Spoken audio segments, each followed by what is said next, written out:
Padre Celestial, te damos gracias por el privilegio de encontrarnos en tu casa al comenzar tu santo sábado.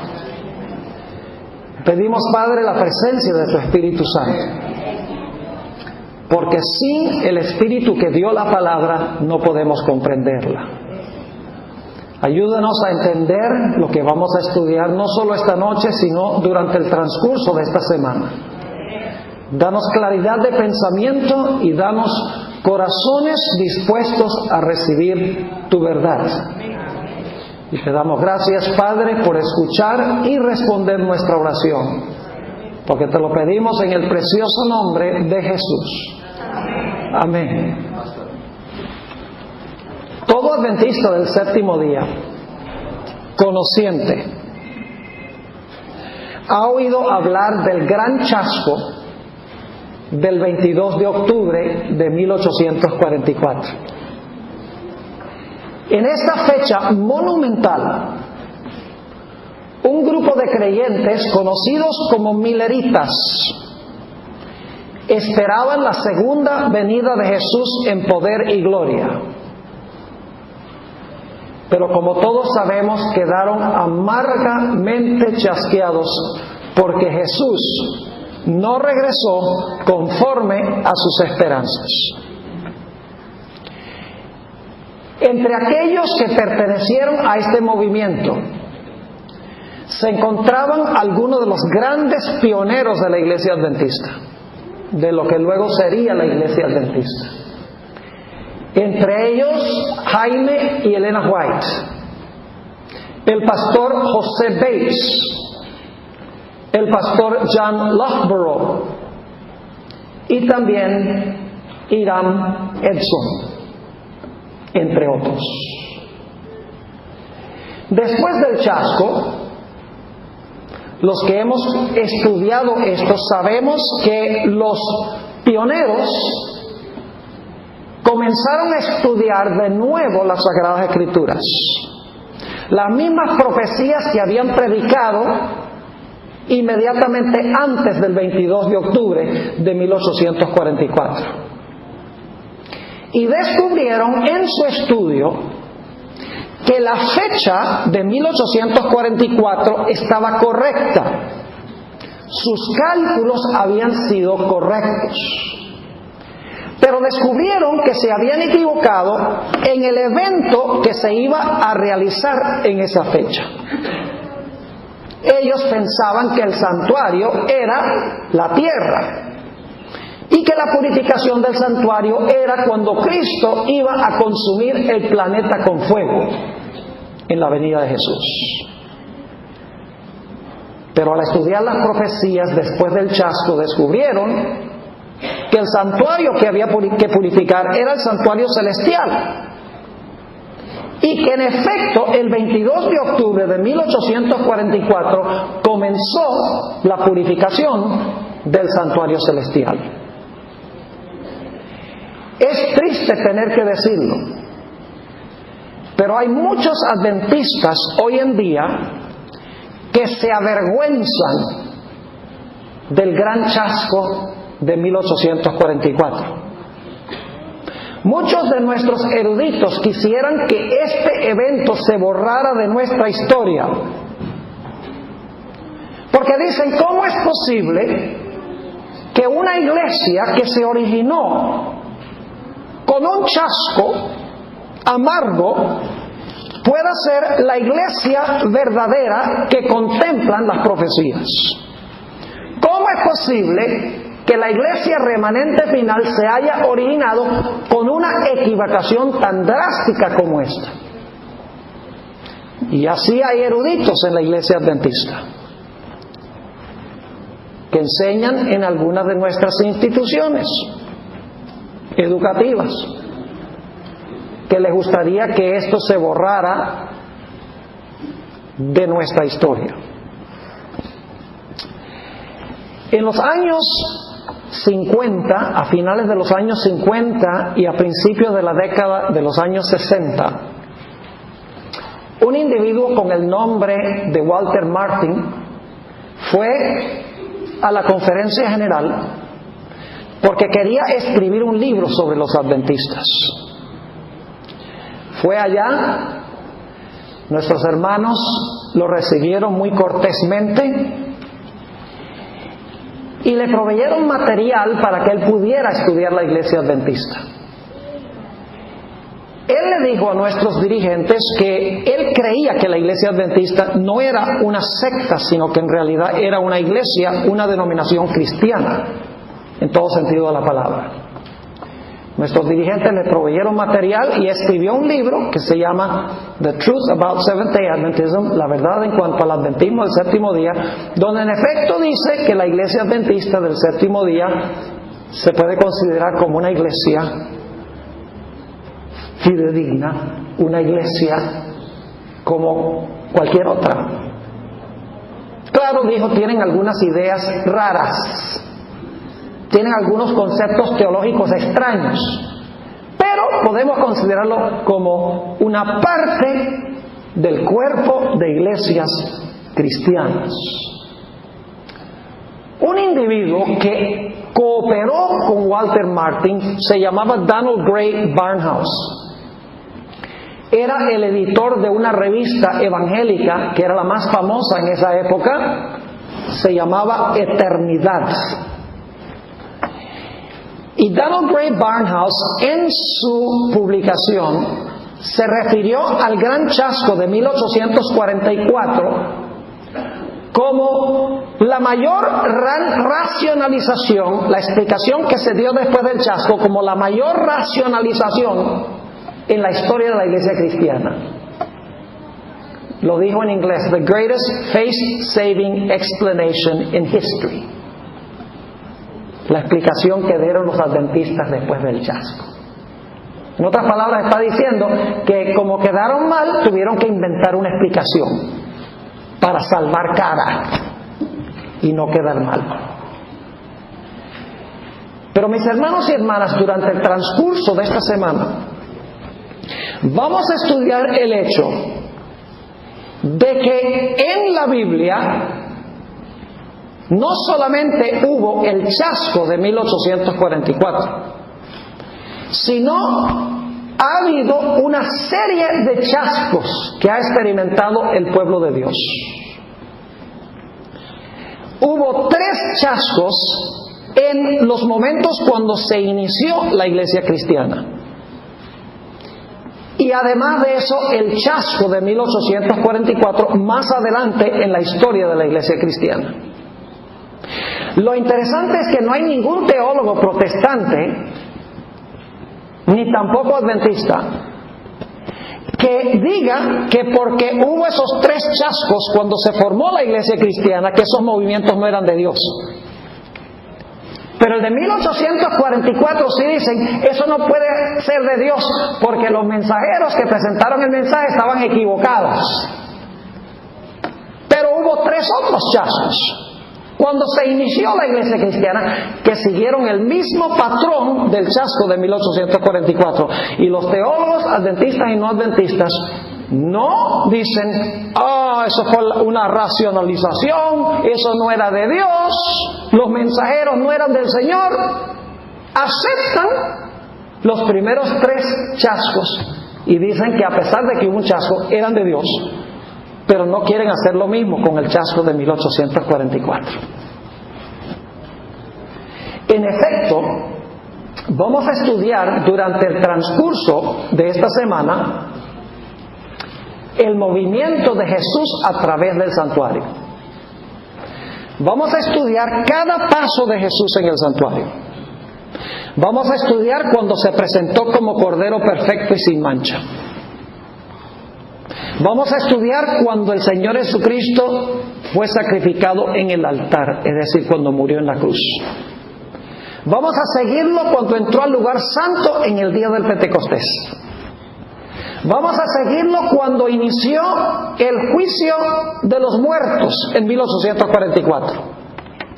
Y lo vamos a seguir hasta el momento cuando se dé el fuerte clamor bajo el poder de la lluvia tardía, anunciando el inicio del juicio de los vivos.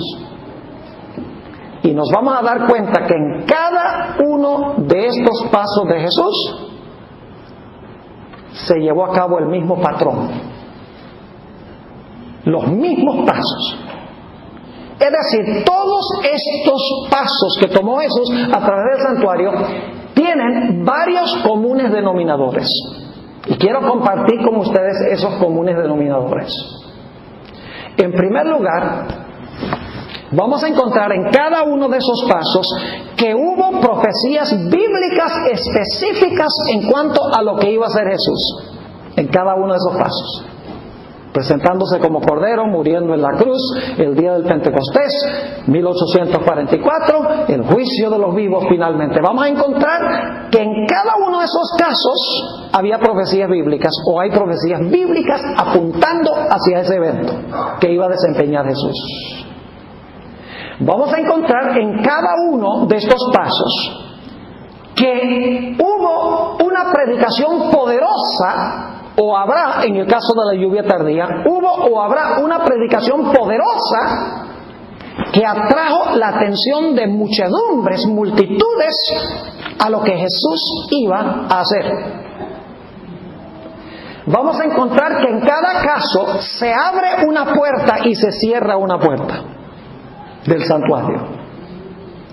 Vamos a encontrar que los que proclamaron el mensaje en cuanto a lo que iba a hacer Jesús, en realidad no entendían el mensaje que estaban predicando, con la excepción de la última etapa, que los que prediquen ese mensaje sí van a entender plenamente. Pero en todos los otros pasos, los que proclamaron el mensaje en cuanto a lo que iba a hacer Jesús, no entendían lo que estaban predicando. En cada uno de estos pasos, Dios escogió mensajeros humildes para proclamar el mensaje. Cuando Jesús se iba a presentar como Cordero perfecto, llamó a Juan el Bautista, quien recibió educación en su casa. Pasó por alto todos los grandes teólogos y dirigentes de la iglesia y llamó a Juan el Bautista. Cuando el Señor Jesucristo iba a morir en la cruz, en la entrada triunfal, Dios usó a los niños para proclamar a Jesús como Rey. Los niños clamaban, Hosana en las alturas, al Rey, mientras que los fariseos criticaban. Cuando Jesús en el día del Pentecostés entró al lugar santo del santuario, Dios llamó a Pedro, un pescador, para proclamar el mensaje. En 1844 Dios usó a Guillermo Miller, un soldado y un agricultor, y pasó por alto a todos los magnates de la tierra. Y en la etapa final la hermana White dice que Dios usará pocos hombres grandes. Los humildes son los que terminarán la obra. Otro dato que vamos a ver en cada una de estas etapas es que la iglesia establecida de la época rechazó la obra que Jesús estaba comenzando. Era así, los que tenían razón era el remanente fiel y pequeño, eran los que entendían o por lo menos proclamaban el mensaje. Mientras que las iglesias establecidas de la época rechazaron el mensaje de aquellos que Dios llamó para proclamar lo que Jesús iba a hacer en ese momento. Vamos a encontrar que después de la predicación, en cada caso, con la excepción del último, hubo un chasco amargo. Y vamos a encontrar que después del chasco, la mayoría de los que habían recibido el mensaje lo abandonaron. Y quedó solamente un remanente fiel después del chasco. Todos esos son los comunes denominadores de cada paso que tomó el Señor Jesucristo a través del santuario. Repasando rápidamente, número 1, profecías bíblicas que anunciaban lo que Jesús iba a hacer. Punto número 2, predicación con poder de esas profecías bíblicas, anunciando lo que el Mesías iba a hacer. Punto número 3, se abre y se cierra una puerta en cada uno de los pasos. Punto número 4, los que proclamaban el mensaje no entendían lo que estaban proclamando. Punto número 5, Dios usó instrumentos humildes, pasó por alto a los grandes de la tierra. Punto número 6, el establecimiento religioso rechazó el mensaje. Punto número 7, en cada paso hubo un chasco. Punto número 8, después del chasco queda un remanente fiel que estudia las profecías y descubre dónde estaban equivocados y son consolados. Esos son los comunes denominadores y son 4 chascos, no 1.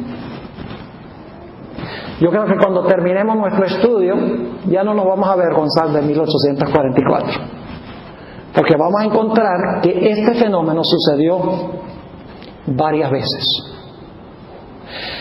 Otro punto que quiero tocar antes de que entremos a estudiar el primer chasco es que en cada etapa del ministerio de Jesús en el santuario hay una verdad presente que hay que predicar.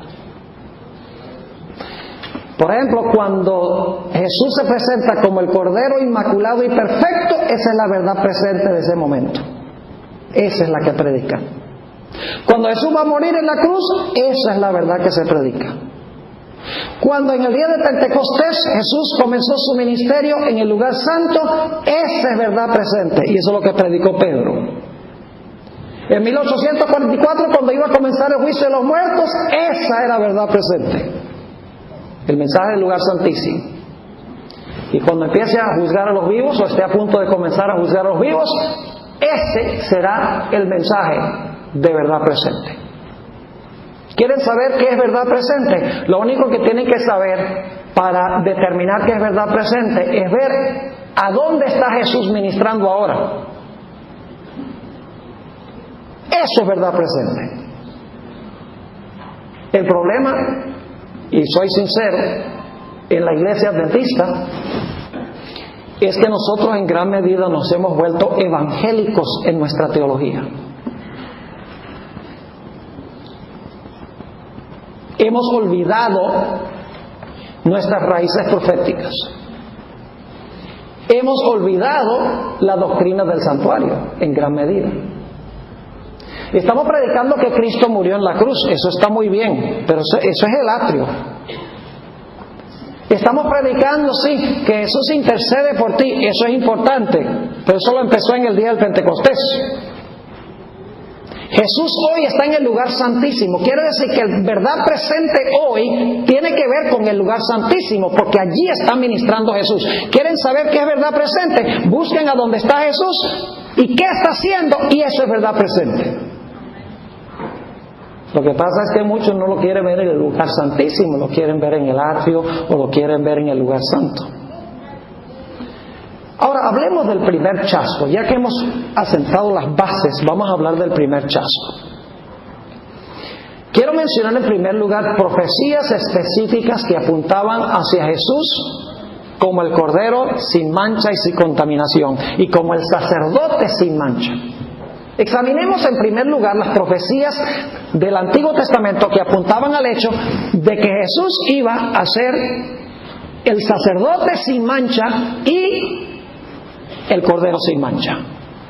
Noten Levítico, el capítulo 21 y el versículo 21. Levítico, el capítulo 21 y el versículo 21. Fíjense qué interesante esto aquí. Hablando en cuanto al sacerdote que oficiaba en el santuario. Dice allí: ningún varón de la descendencia del sacerdote Aarón, en el cual haya ¿qué? Defecto, se acercará para ofrecer las ofrendas encendidas para Jehová. Hay defecto en él, no se acercará a ofrecer el pan de su Dios. ¿Qué tenía que ser el sacerdote? Perfecto. Esta es una profecía, porque el sacerdocio de Aarón representaba el sacerdocio de ¿quién? Eso lo vamos a ver, el sacerdocio de Jesús. Ahora, no solamente eso, sino que la Biblia nos dice que el cordero que el sacerdote sacrificaba también tenía que ser sin defecto. Nota lo que dice Levítico 1 y el versículo 10. Levítico, el capítulo 1 y el versículo 10. Dice allí: si su ofrenda para holocausto fuere del rebaño, de las ovejas o de las cabras, macho sin defecto lo ofrecerá. Un sacerdote sin defecto y un sacrificio o un animal sin defecto. Ahora, ¿qué representa eso? Bueno, vamos a buscar en Hebreos el capítulo 7 y el versículo 26 en cuanto al sacerdote. Hebreos 7 y el versículo 26. Ustedes conocen este texto, se lee muy a menudo. Dice: porque tal sumo sacerdote nos convenía, santo, inocente, sin mancha. ¿Qué clase de sumo sacerdote? ¿Sin qué? Sin mancha, apartado de los pecadores y hecho más sublime que los cielos. Pregunta: ¿es Jesús un sumo sacerdote perfecto y sin defecto? Claro que sí. Miren, a veces nos enfocamos tanto en la muerte de Jesús que nos olvidamos de que antes que pudiera morir tenía que vivir una vida perfecta. El cordero tenía que ser perfecto para sacrificarlo. Jesús tuvo que vivir una vida perfecta para luego ofrecer su vida en sacrificio. Ahora yo pregunto, ¿era Jesús también un cordero perfecto? Además de ser el sacerdote perfecto. ¿Las profecías apuntaban hacia eso? ¿Cómo no? Noten lo que dice el Nuevo Testamento en Primera de Pedro, el capítulo 1 y el versículo 18 y 19. Primera de Pedro, el capítulo 1 y los versículos 18 y 19. Dice allí: sabiendo que fuisteis rescatados de vuestra vana manera de vivir, la cual recibisteis de vuestros padres, no con cosas corruptibles como oro o plata, sino con la sangre preciosa de Cristo, como de un cordero sin mancha y sin contaminación. ¿Por qué se ofrecían animales perfectos en el sistema, en la profecía del Antiguo Testamento? Porque representaba a Jesús, el Cordero perfecto. ¿Por qué el sacerdote no podía tener defecto? Porque el sacerdote representaba ¿a quién? Representaba a Jesús. Noten también Hebreos el capítulo 4 y el versículo 15. Hebreos el capítulo 4 y el versículo 15. Un texto también bien conocido, dice el apóstol Pablo: porque no tenemos un sumo sacerdote que no pueda compadecerse de nuestras debilidades, sino uno que fue tentado en todo, según nuestra semejanza, pero sin pecado. Pregunta entonces, ¿había profecías claras del Antiguo Testamento de que Jesús, de que el Mesías tenía que ser un sacerdote perfecto y que tenía que vivir una vida perfecta? Claro que sí. ¿Cómo no? Lo hemos visto. Fíjense lo que dice el Espíritu de Profecía, Patriarcas y Profetas, página 365. Dice la sierva de Dios: los sacerdotes debían examinar todos los animales que se traían como sacrificio y rechazar los defectuosos.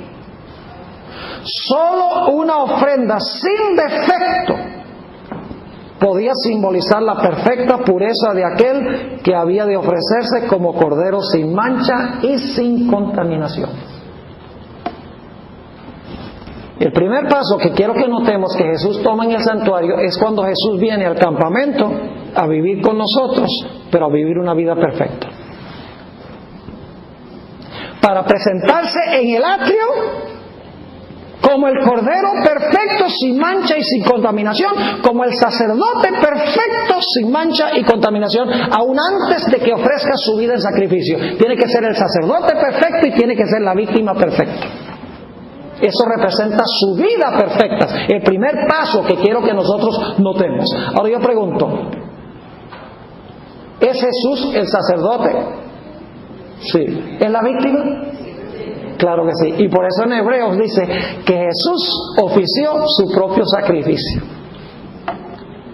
Jesús es el sacerdote que ofrece la víctima y es la víctima también. Dice en Hebreos que Él se ofreció a sí mismo. Sacerdote perfecto ofreciéndose como víctima perfecta. ¿Había entonces profecías del Antiguo Testamento que apuntaban hacia la vida perfecta de Jesús? Claro que sí. Clarísimas. ¿No dice acaso en Isaías 53 que iba a ser llevado como una oveja al matadero? Claro que sí. Ahora yo pregunto, ¿a quién llamó Dios para proclamar este mensaje en cuanto al Cordero? ¿Saben a quién llamó Dios para proclamar este mensaje? De que este era el Cordero perfecto de Dios, a Juan el Bautista. ¿De acuerdo? Algunos incrédulos, veo caras incrédulas. Vayan conmigo a Juan 1. Juan 1. Yo pregunto, ¿iba a ser algo Jesús muy importante? Claro, iba a vivir una vida perfecta. ¿Era necesario que la atención de todo el mundo fuera atraída a Él? Claro. Fíjense que fue introducido al comienzo de su ministerio de 3 años y medio, cuando especialmente debía vivir una vida perfecta. Juan el Bautista lo presenta. Fíjense lo que dice en Juan 1:29. El siguiente día vio Juan a Jesús que venía a él y dijo: He aquí el Cordero de Dios que quita el pecado del mundo. Versículo 36. Y mirando a Jesús que andaba por allí, dijo: He aquí el ¿qué? El Cordero de Dios. Pregunta: ¿entendió Juan lo que estaba diciendo? No. Lo proclamó, pero no lo entendió. ¿Cómo es así? Deseo a toda la gente, página 87. Escuche lo que dice la sierva de Dios en cuanto a Juan, cómo Juan introdujo a Jesús, el Cordero de Dios. Dice la hermana White: nadie de entre los oyentes, ni aun el que las pronunció, discernió el verdadero significado de estas palabras, el Cordero de Dios. Juan lo predicó, lo presentó y no entendía lo que estaba predicando. Yo pregunto, ¿el mensaje de Juan lo dio en medio de mucha publicidad? ¿Se causó un alboroto en el pueblo de Israel cuando Juan proclamó el mensaje? Claro que sí. Note lo que dice Mateo, el capítulo 3 y el versículo 5 y 6. ¿Se extendió el mensaje lejos? Claro que sí. El pueblo está alborotado, porque el pueblo sabía que antes de que viniera el Mesías iba a venir ¿quién? Elías. Y aquí había un hombre que vivía en el desierto como Elías, vestía como Elías, comía como Elías. Este tiene que ser Elías. Quiere decir entonces que el Mesías está próximo a venir. Y un despertar inmenso cuando Juan el Bautista presentó a Jesús como el Cordero de Dios. Todo el mundo se emocionó. Piensa lo que dice Mateo 3, 5 y 6. Y salía a él, es decir a Juan, Jerusalén y toda Judea y toda la provincia de alrededor del Jordán, y eran bautizados por él en el Jordán, confesando sus pecados. Hubo un gran reavivamiento, ¿sí o no? Mucha emoción, gran extensión geográfica, sí. El Cordero de Dios que quita el pecado del mundo. Todo el mundo está emocionado. Aquí viene el que nos va a librar de los romanos. Eso es lo que dice la sierva de Dios, deseado de todas las gentes, página 80. Dice ella: toda la nación se conmovió, muchedumbres acudieron al desierto. Yo pregunto, ¿Juan se levantó en armonía con las profecías bíblicas?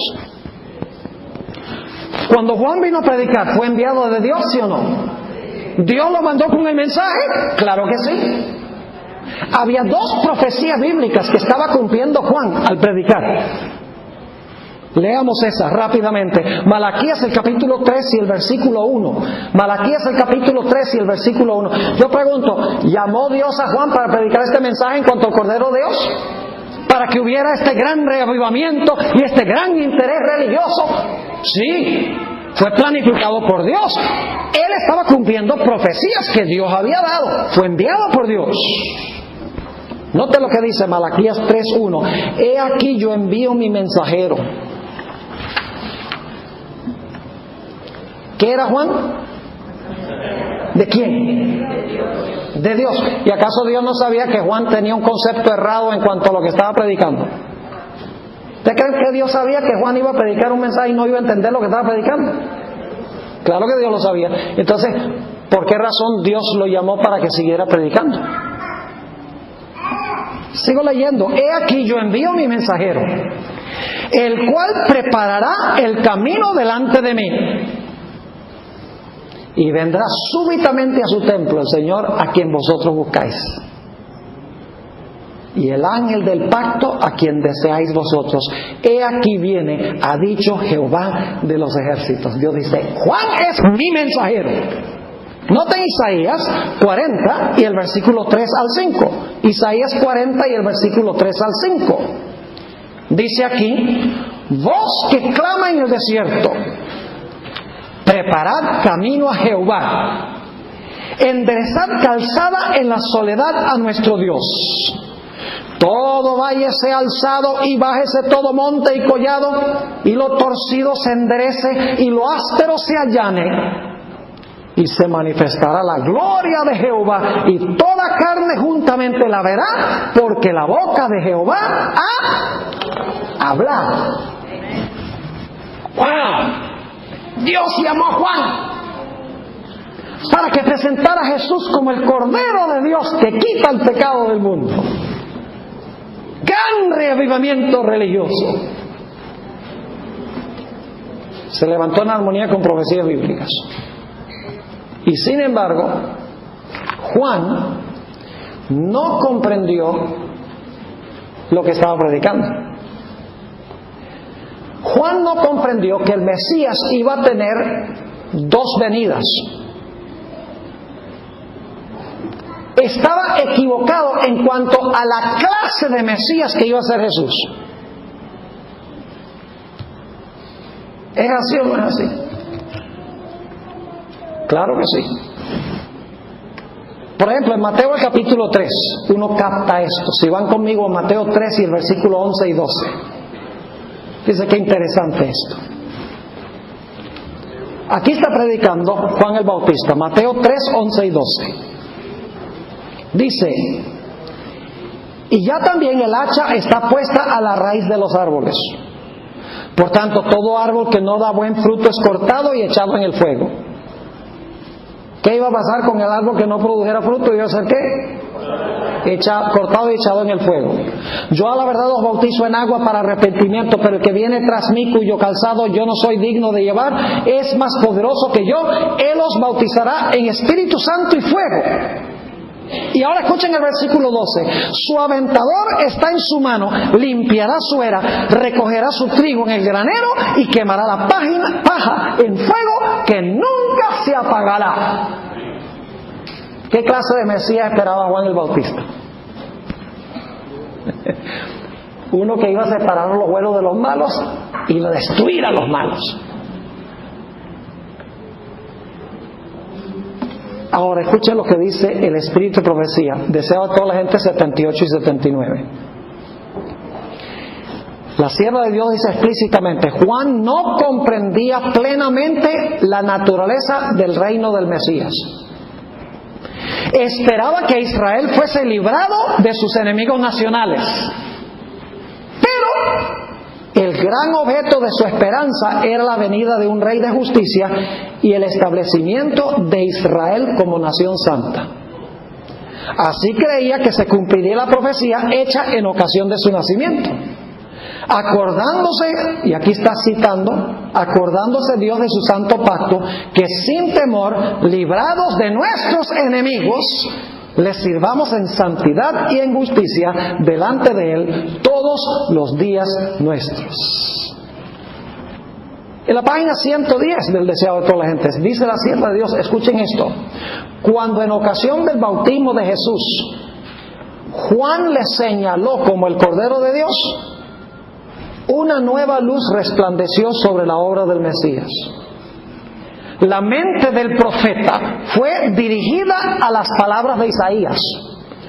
Como cordero fue llevado al matadero. Durante las semanas que siguieron, escuchen bien, Juan estudió con nuevo interés las profecías y la enseñanza de las ceremonias de los sacrificios. Si cuando lo introdujo como el Cordero de Dios, dije, tengo que estudiar las profecías del Antiguo Testamento que hablan del Cordero. Y se esmeró por estudiar esas profecías. Y ahora noten lo que dice. No distinguía claramente las dos fases de la obra de Cristo. Como sacrificio doliente y como rey vencedor. Pero veía que su venida tenía un significado más profundo que el que discernían los sacerdotes y el pueblo. Es decir, él no entendía bien qué clase de Mesías iba a ser Jesús. Yo pregunto, ¿estaba cierto en predicar que había llegado el momento de la llegada del Mesías? ¿Estaba correcto en cuanto al tiempo? ¿Se estaba cumpliendo la profecía de las 70 semanas? ¿El tiempo? Sí. ¿Dónde estaba su equivocación? Con la clase de Mesías que iba a ser Jesús. Eso no pasó en 1844 también. ¿El tiempo estaba correcto? Sí. ¿Pero de qué se equivocaron? ¿Cómo iba a venir Jesús? Lo de 1844 no es nuevo. Pasó en el primer paso de Jesús en el santuario, cuando se presentó como Cordero de Dios que quita el pecado del mundo. Ahora yo pregunto, después de un tiempo, Juan sufrió un chasco amargo. ¿Sí? ¿Sufrió un chasco Juan? Claro que sí. Quedó profundamente chasqueado. Y por eso, estando en la cárcel, sin que Jesús lo librara, mandó a sus discípulos para hablar con Jesús.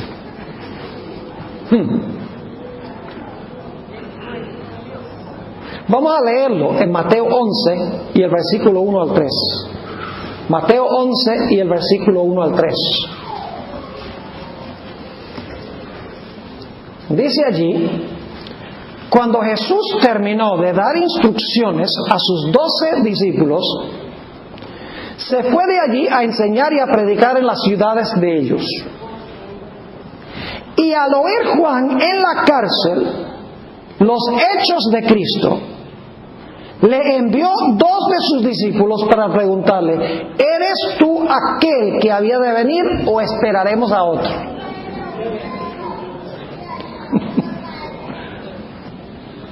¿Quedó chasqueado? Oiga, tremendamente. Y la sierva de Dios nos dice que Jesús no le respondió a los 2 discípulos enseguida la pregunta, sino que les dijo que se quedaran allí para ver todo lo que él hacía ese día. Noten Mateo 11 y el versículo 3 al 5. Mateo 11 y el versículo 3 al 5. Respondiendo Jesús les dijo, id y haced saber a Juan las cosas que oís y veis. Los ciegos ven, los cojos andan, Los leprosos son limpiados, los sordos oyen, los muertos son resucitados y a los pobres es anunciado el Evangelio. Y bienaventurado, aquí le está haciendo una advertencia a Juan, y bienaventurado el que no haya tropiezo en mí. ¿Era Jesús una clase de Mesías diferente que la que estaban esperando? Saben que para este tiempo la mayoría de la gente había abandonado el movimiento de Juan. No, este Mesías que dice, si te pegan en una mejilla, voltea a la otra. Si te dicen, lleva esto una milla, no quieres que te la lleve dos. Este Mesías que dice, si te quieren quitar el saco, dale la camisa también. No, esto no cuadra con nuestra perspectiva del Mesías. Él tiene que venir y destruir a los romanos. Jesús vino cuando debía venir, pero no vino como ellos creían que iba a venir.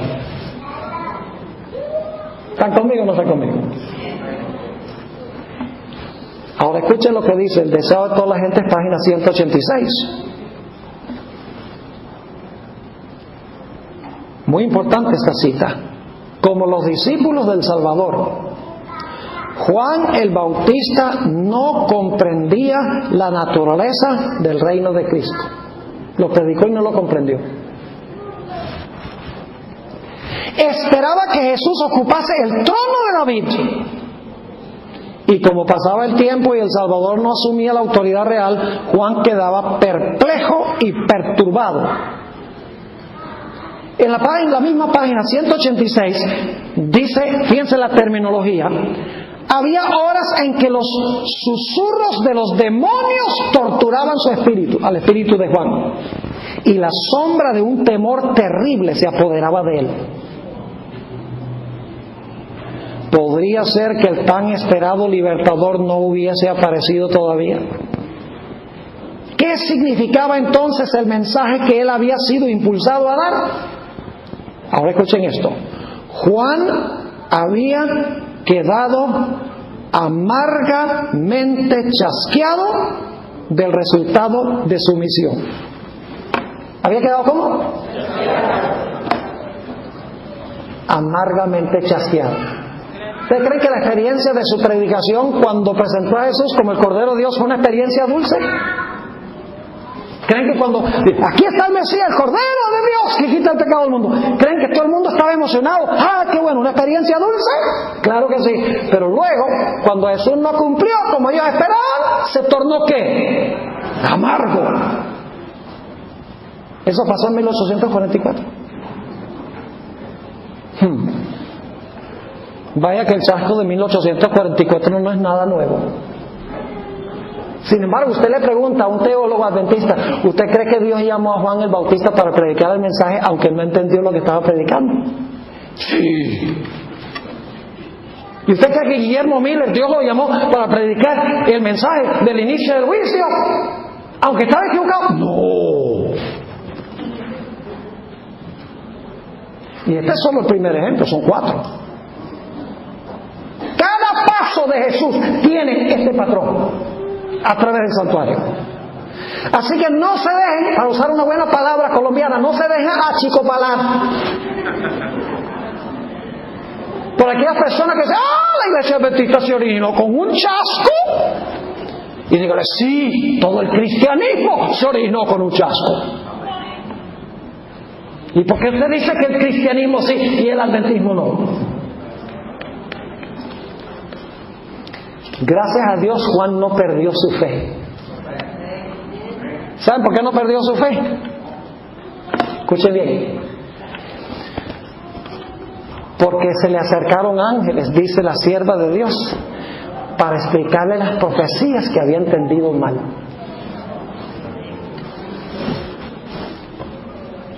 Deseo a toda la gente, página 187. Dice la sierva de Dios, pero el Bautista no renunció a su fe en Cristo. Casi todos los otros renunciaron. Quedó él solo con unos pocos discípulos. ¿Cómo puede entonces ese movimiento ser de Dios? Si estaba predicando algo que podríamos decir casi que era un engaño, porque estaba predicando de una forma diferente que lo que iba a venir el Mesías. Pero Dios lo llamó y le dijo que predicara, porque era necesario atraer la atención a Jesús, y él sabía que los sinceros después iban a estudiar las profecías e iban a entender. Ahora escuche, la sierva de Dios dice que Juan el Bautista, mientras estaba en la cárcel, se le acercaron los ángeles y le explicaron a Juan la profecía de Isaías 61. Permítame leerles esa cita. Se encuentra en el Deseo de todas las gentes, página 188. La sierva de Dios dice: Juan recordó la profecía concerniente al Mesías.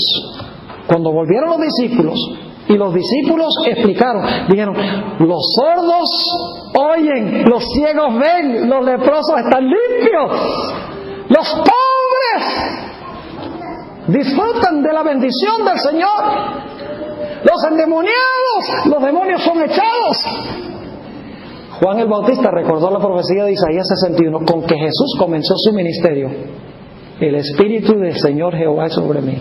Y luego describe todo lo que iba a hacer: abrir los ojos de los ciegos, abrir los oídos de los sordos, predicar el Evangelio de libertad.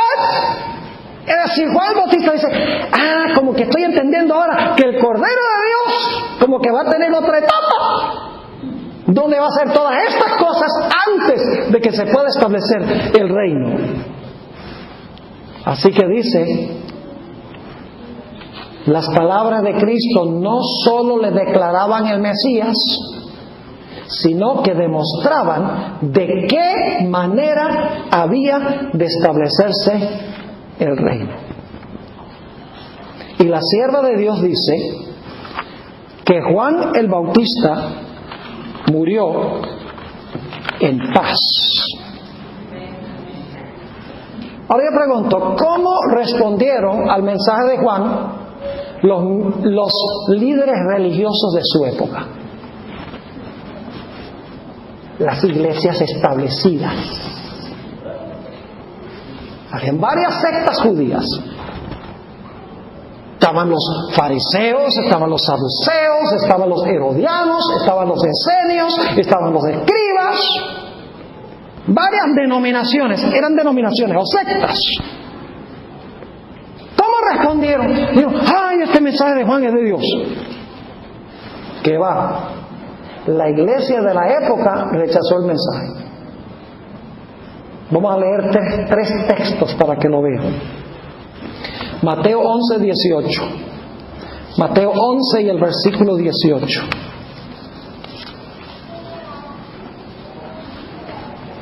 Porque vino Juan, que ni comía ni bebía, y dicen: demonio tiene.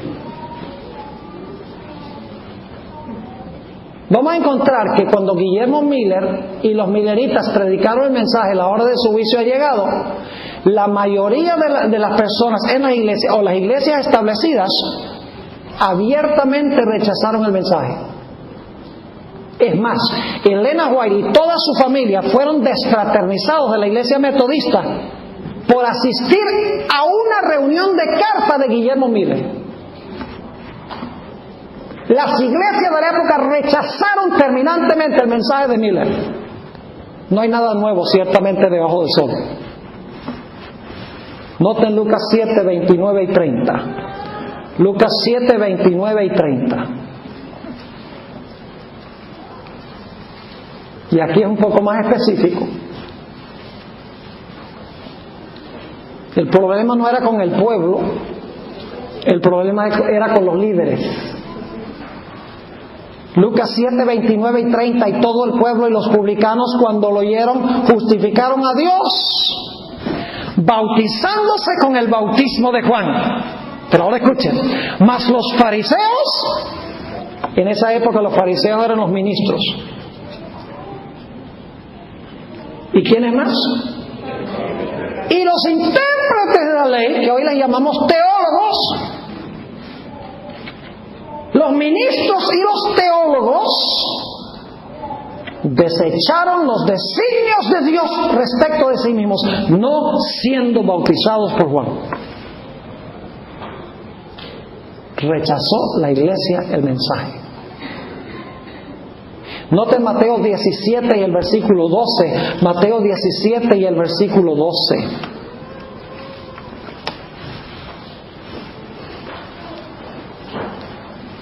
Jesús dice: mas os digo que Elías ya vino. Está hablando de Juan. Y no le conocieron, sino que hicieron con él todo lo que quisieron. Es decir, lo trataron como les vino en gana. Y ahora escuchen bien. Como rechazaron el mensaje de Juan, el resultado ineludible era que iban a rechazar también a Jesús. ¿Saben por qué rechazaron a Jesús en la entrada triunfal? Porque habían rechazado a Jesús como el cordero cuando lo introdujo Juan. Fíjense lo que sigue diciendo: mas os digo que Elías ya vino y no le conocieron, sino que hicieron con él todo lo que quisieron. Ahora escuchen bien: así también el Hijo del Hombre padecerá de ellos. Ahora saben que Juan, cuando se le explicó la razón de su chasco con las profecías, la profecía de Isaías 61, cuando los discípulos regresaron con el informe, y Juan dijo: ya, ahora sí entiendo, y los ángeles se le acercaron, según dice el Espíritu de profecía. Voy a leer esa cita, deseado a todas las gentes, página 196. Él disfrutó de paz, dice: aunque ninguna liberación milagrosa fue concedida a Juan, no fue abandonado. Siempre tuvo la compañía de los ángeles celestiales, que le hacían, ahora escuchen bien, que le hacían comprender las profecías concernientes a Cristo y las preciosas promesas de la Escritura. Después del chasco hubo una explicación, donde ahora Juan el mensajero entiende. Claro que sí. Y murió en paz. Ahora quiero leerles una cita, ya acercándonos al fin de la presentación de esta noche. Algunos pueden decir: pero pastor, ¿cómo es que Dios llama a Juan para proclamar este mensaje? No lo entiende. Las muchedumbres, cuando no se materializa la clase de Mesías que él pensaba que iba a venir, abandonan el movimiento, no queda sino Juan y sus discípulos, un manojito de personas. ¿Cómo puede usted decir que eso es de Dios? ¿Y cómo es que Jesús abandonó a Juan en la cárcel? Ni siquiera lo visitó, ni lo libró de allí. ¿Cómo puede ser eso de Dios? Quiero leerles esta cita. Deseado de toda la gente, página 197. Dios no conduce nunca a sus hijos de otra manera que la que ellos elegirían si pudiesen ver el fin desde el principio y discernir la gloria del propósito que están cumpliendo como colaboradores de Dios. Es decir, tenemos estas pruebas en nuestra vida. Ay, ¿por qué me viene esto? Mire, si pudiéramos ver el fin desde el principio, le daríamos gracias a Dios. Porque hay un fin más allá de lo que nosotros podemos ver. Lo mismo con Juan. Personalmente yo creo que Juan, y esto puede ser que algunos consideren ser una herejía, pero yo considero que Juan ahora está en el cielo. Porque la sierva de Dios dice que los que resucitaron con Jesús eran mártires, desde los primeros que vivieron en la tierra hasta su época. Y él fue mártir. ¿Ustedes creen que Juan ahora ve su vida de una forma distinta que cuando estaba pasando por la crisis? Claro que sí. Lo que pasa es que nosotros, cuando estamos pasando por la crisis, digo: ¿por qué, Señor? ¿Por qué me pasa esto? Dios dice: ten paciencia, algún día lo vas a saber.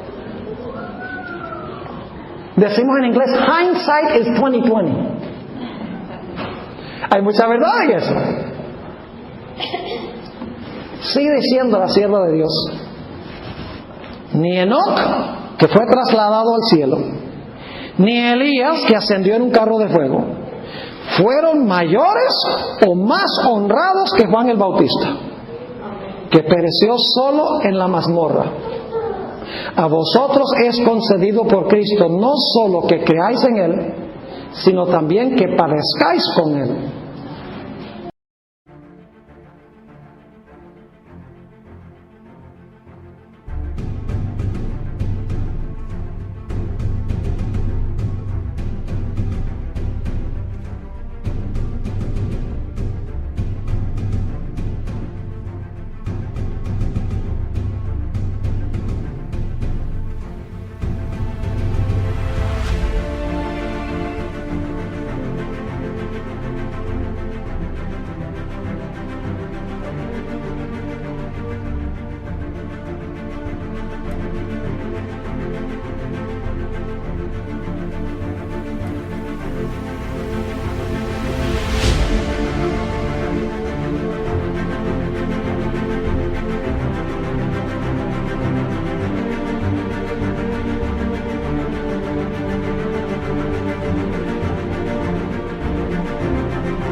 Y ahora escuchen esto, y de todos los dones que el cielo puede conceder a los hombres, la comunión con Cristo en sus sufrimientos es el más grave cometido y el más alto honor.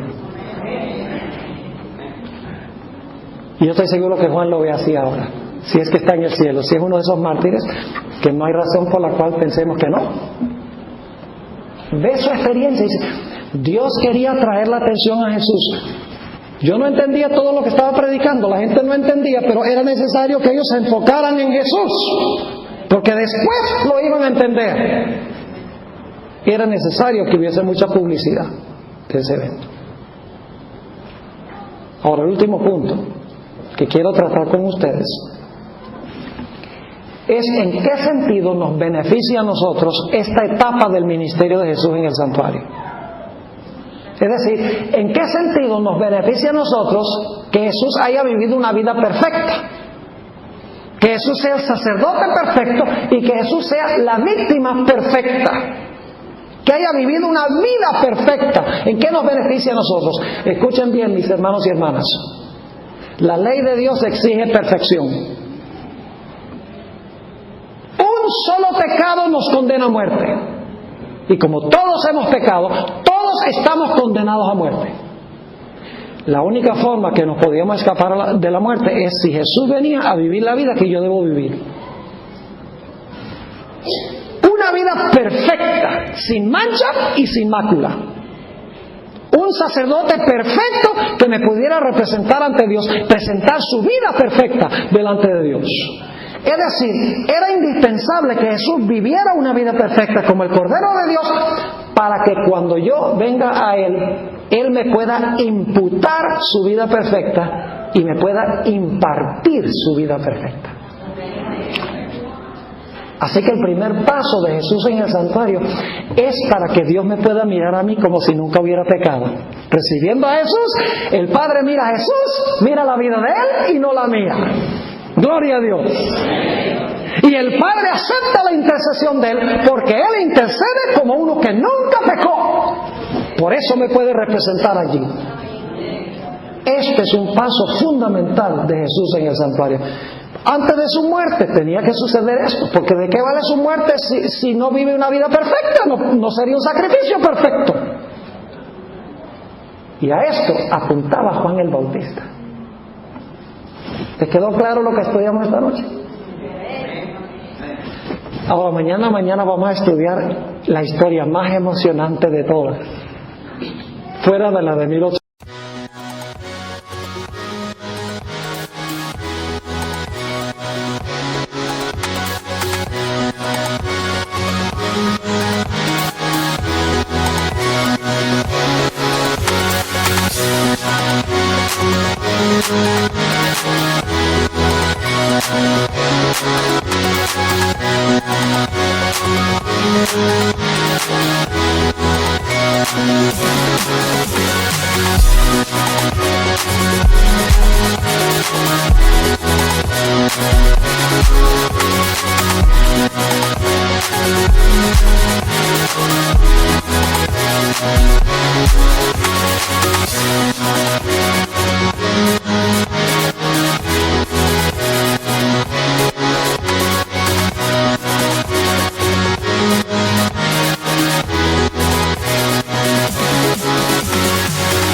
1844, porque vamos a hablar del gran chasco de 1844.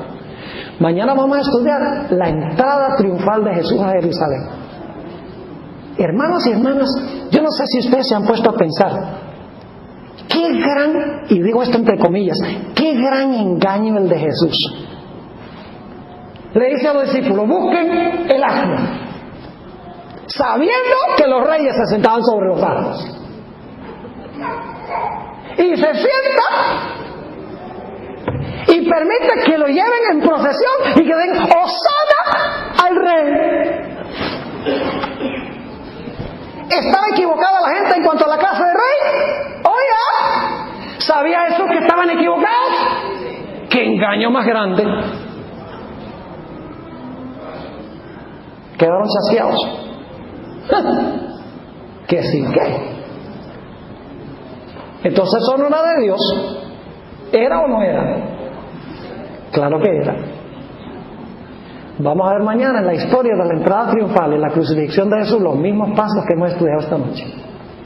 Solo que allí Jesús se presenta ya no como el Cordero perfecto, sino el Cordero que se va a sacrificar. Y nuevamente sigue el mismo proceso. Y vamos a encontrar que en el día del Pentecostés el mismo proceso. 1844, el mismo proceso. Y cuando se anuncia el juicio de los vivos, el mismo proceso de nuevo. Es decir, no tenemos razón como adventistas para estar avergonzados de nuestras raíces. Porque Dios levantó a Guillermo Miller y a ese grupo de predicadores para anunciar la hora de su juicio ha llegado. Y nosotros debemos estudiar, mis hermanos y hermanas, ese anuncio, porque estamos ahora en la hora del juicio. Y esa es verdad presente para esta época. Oremos. Padre, te damos gracias por la forma como tú has obrado en la historia. No siempre podemos entender la forma en que tú haces las cosas, pero sabemos que tú conoces el fin desde el principio.